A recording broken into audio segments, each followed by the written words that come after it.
Oscar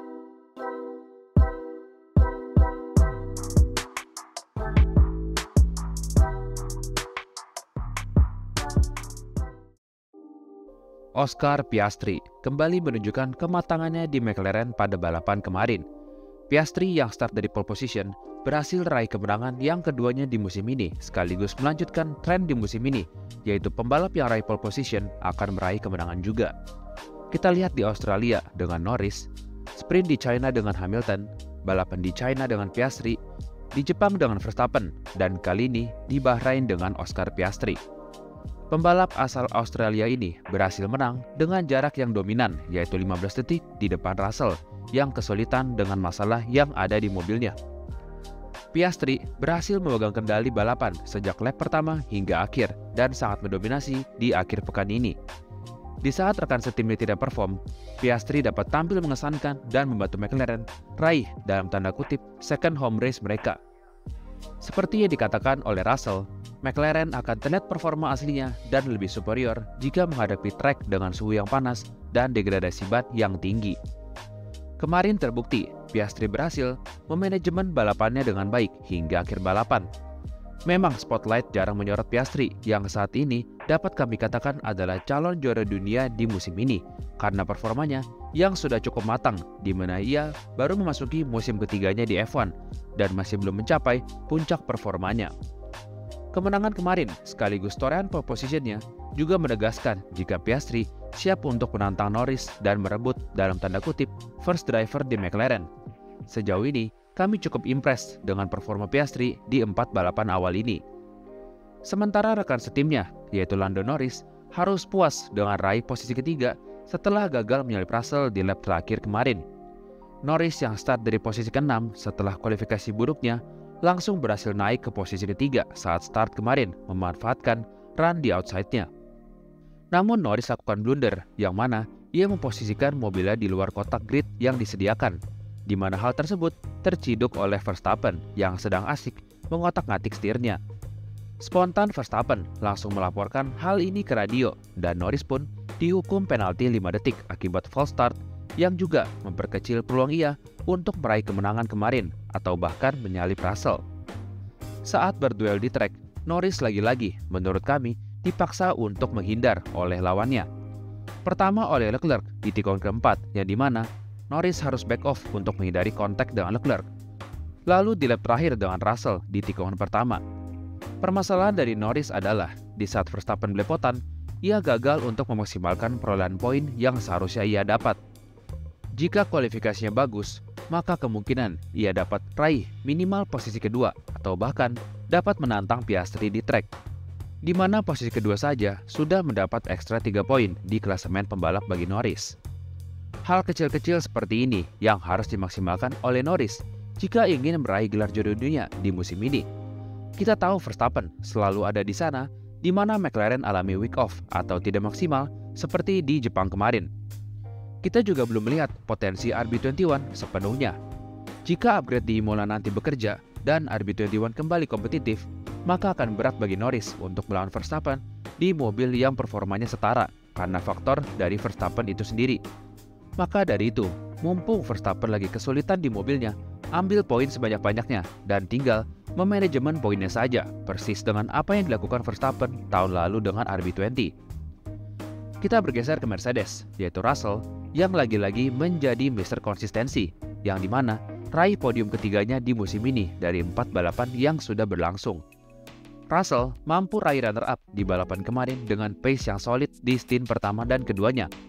Lalu kami sempat bertanya-tanya mengapa Mercedes memberikannya ban soft. Namun setelah melihat data dan ban yang tersedia oleh Mercedes, mungkin lebih bijak jika memberikan Russell ban soft ketimbang ban hard yang dimana tidak bekerja di Ferrari dan juga di Verstappen.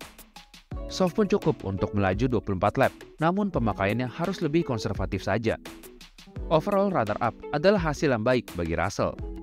Sementara Antonelli finish di urutan ke-11 setelah start dari posisi ke-5.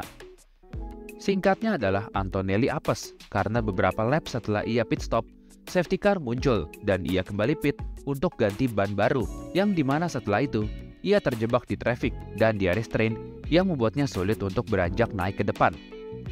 Lalu di posisi keempat dan kelima dihuni oleh Leclerc dan Hamilton.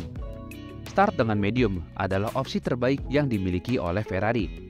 Meski mereka kehilangan posisi saat start, namun mayoritas balapan akan dilakukan di clean air karena mereka sudah pasti menjalani strategi golong. Mereka punya banyak opsi dan tinggal merespon tim lain saja. Kalau hardnya bagus dan degradasi lebih rendah, maka bisa satu stop, yaitu medium hard. Kalau ternyata degradasi tinggi, bisa menggunakan opsi medium hard medium atau medium medium soft. Start dengan medium selalu punya banyak opsi strategi. Namun menurut kami, duo Ferrari ini agak apes di balapan kemarin karena faktor safety car. Keduanya punya defisit ban 3-7 lap ke pembalap di depannya. Posisinya sudah enak, lagi mengejar dan punya keuntungan ban. Di saat tim lain pit stop kedua, ia masih bisa terus untuk golong karena punya keunggulan usia ban 3-7 lap tadi. Itu karena mereka start dengan ban medium. Lalu di stint terakhir, tinggal menggunakan ban soft saja dan hindari ban hard karena tidak bekerja atau bukan racing tire di balapan kemarin berkaca dari Verstappen. Namun semua itu buyar karena adanya safety car yang memaksa mereka bermain aman untuk pit ke ban hard. Kalau saja race berjalan normal tanpa adanya safety car, maka mungkin saja Leclerc bisa mencuri posisi kedua atau mempertahankan posisi ketiganya di akhir balapan. Lalu bergeser ke Red Bull. Sejak FP2, isi radio Verstappen adalah keluhan terkait RB21 yang tidak ada pace dan tidak ada grip di Bahrain. Start Verstappen agak buruk karena ia harus kehilangan posisi ke Sainz, namun dapat kembali ia salip di lap kelima.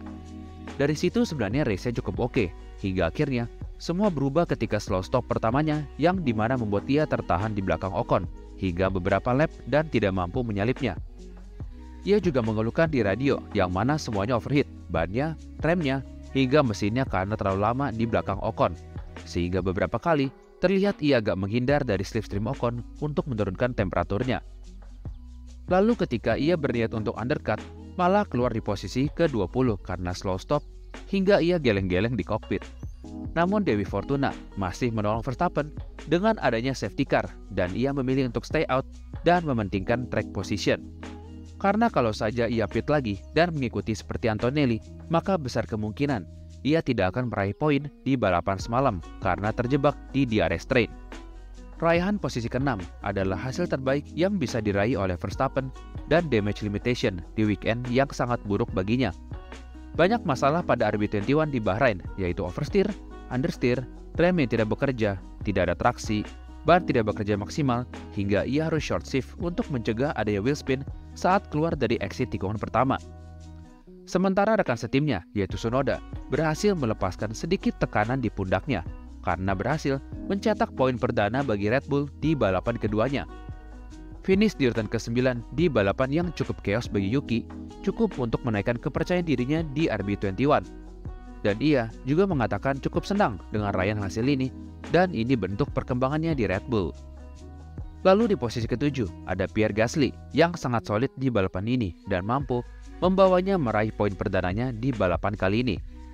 Lalu di posisi ke-8 dan 10 diisi oleh duo Haas, yaitu Esteban Ocon di posisi ke-8 dan Oliver Bearman di posisi ke-10, yang kembali tunjukkan performa yang sangat solid di balapan kali ini. Saat ini Haas menjadi pemimpin papan tengah dengan Ayo Komatsu yang berhasil menjadikan Haas lebih kompetitif dan dapat bersaing mencuri poin secara reguler. Kerja keras mereka selama testing kemarin dengan fokus di race pace terbayar lunas di musim ini. Itulah keseruan di GP Bahrain kali ini, dan jangan lupa, akhir pekan nanti kita akan langsung memasuki akhir dari triple header kali ini, yaitu di Jeddah. Yang mana sirkuit Jeddah lebih menuntut skill driver di sini, dan kita akan melihat kualifikasi yang sangat epic pastinya. So, apa momen favorit kalian di balapan semalam? Coba komen di bawah ya. Dan jangan lupa untuk beri like dan subscribe agar tidak ketinggalan berita F1 lainnya. Ciao!